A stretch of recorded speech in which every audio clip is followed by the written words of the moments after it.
Football বিশ্বকাপ আসতে এখনো দেরি আছে। পাক্কা এক বছরেরও বেশি সময় পর 2026 সালের জুন মাসে গিয়ে ফুটবল বিশ্বকাপ শুরু হবে, কিন্তু তার আগে এই মুহূর্তে একটা বিশ্বকাপ বিশ্বকাপ ফ্লেভার আসলে পাওয়া যাচ্ছে। কেন, কি কারণে? কারণ দুটো ম্যাচ, এবং দুটো ম্যাচেই আসলে বাংলাদেশের আপামর ফুটবল ভক্তরা সম্পৃক্ত থাকবে।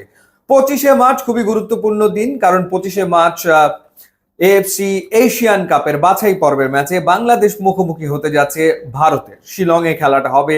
হামজা চৌধুরী প্রথমবার বাংলাদেশের জার্সিতে খেলবেন, এবং এই ম্যাচকে ঘিরে একটা উত্তেজনা, উন্মাদনা বিরাজমান বাংলাদেশের ফুটবল ফ্যানদের ভেতরে। এবং সবাই এবার আসলে মনে প্রাণে বিশ্বাস করছে যে বাংলাদেশের ফুটবলে একটা উত্থান আসলে ঘটবে, এবং আমরা বারবার শুধু শুনে এসেছি বাংলাদেশের সোনালী অতীত ফুটবলে সেটা ফিরবে।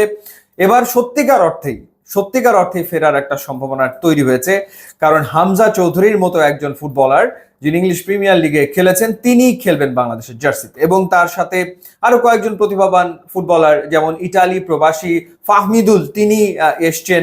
এরপর কাজেম এসছেন, কানাডা প্রবাসী আরো একজন ফুটবলার জামাল ভুঁইয়া রয়েছেন, তারেক কাজী রয়েছেন, এবং তাদের সাথে রয়েছেন বাংলাদেশের কিছু প্রতিভাবান ফুটবলার যারা এখানেই বেড়ে ওঠা। যেমন শেখ মোরসালিনের কথা আলাদা করে বলতে হয়, কিংবা ডেফিনেটলি আলাদা করে বলতে হয় রাকিবের কথা, সোহেল রানাদের কথা।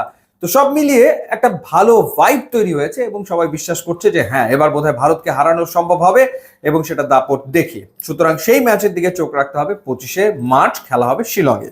26শে মার্চ কি? 26শে মার্চ হলো বিগ ম্যাচ। পুরো গোটা ফুটবল বিশ্বের কাছে যেই ম্যাচটার একটা অপরিসীম একটা অ্যাপিল রয়েছে। ব্রাজিল ভার্সেস আর্জেন্টিনা মুখোমুখি হচ্ছে বিশ্বকাপের বাছাই পর্বের ম্যাচে। ব্রাজিল এবং আর্জেন্টিনা খেলবে 26শে মার্চ ভোরবেলাতে। তো ব্রাজিল এই মুহূর্তে পয়েন্ট টেবিলের পঞ্চম স্থানে রয়েছে। 12 ম্যাচে 18 পয়েন্ট নিয়ে তারা পঞ্চম স্থানে রয়েছে, এবং দক্ষিণ আমেরিকা অঞ্চলের শীর্ষে রয়েছে আর্জেন্টিনা।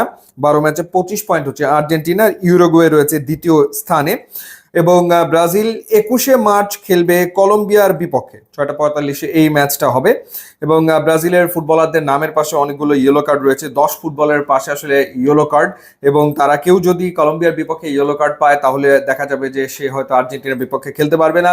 নেইমার খেলতে পারবে কিনা শঙ্কা রয়েছে, কারণ নেইমার নিজেও আসলে ইনজুরিতে রয়েছেন। তো সেই ক্ষেত্রে তার খেলা নিয়ে একরকমের সংশয় রয়েছে। Then again Brazil Argentina match, তো সেটা তো একটা আলাদা একটা আকর্ষণ ফুটবল প্রেমীদের কাছে থাকবেই। সো ব্যাক টু ব্যাক, অর্থাৎ 25শে মার্চে একটা ম্যাচ, এবং 26শে মার্চ ভোরবেলাতে আর একটা ম্যাচ, এবং একটা ম্যাচ বাংলাদেশ ভার্সেস ইন্ডিয়া, এবং আর একটা ম্যাচ আর্জেন্টিনা ভার্সেস ব্রাজিল। সুতরাং একটা আলাদা এক্সাইটমেন্ট তো থাকবেই। সুতরাং একটা বিশ্বকাপ আবহাওয়া আসলে বিরাজমান এই মুহূর্তে দেশের ফুটবল অঙ্গনে। ইউটিউব ইনস্টাগ্রাম লিঙ্ক আছে, আপনারা যোগ দিলে খুবই খুশি হবো। And thanks for watching.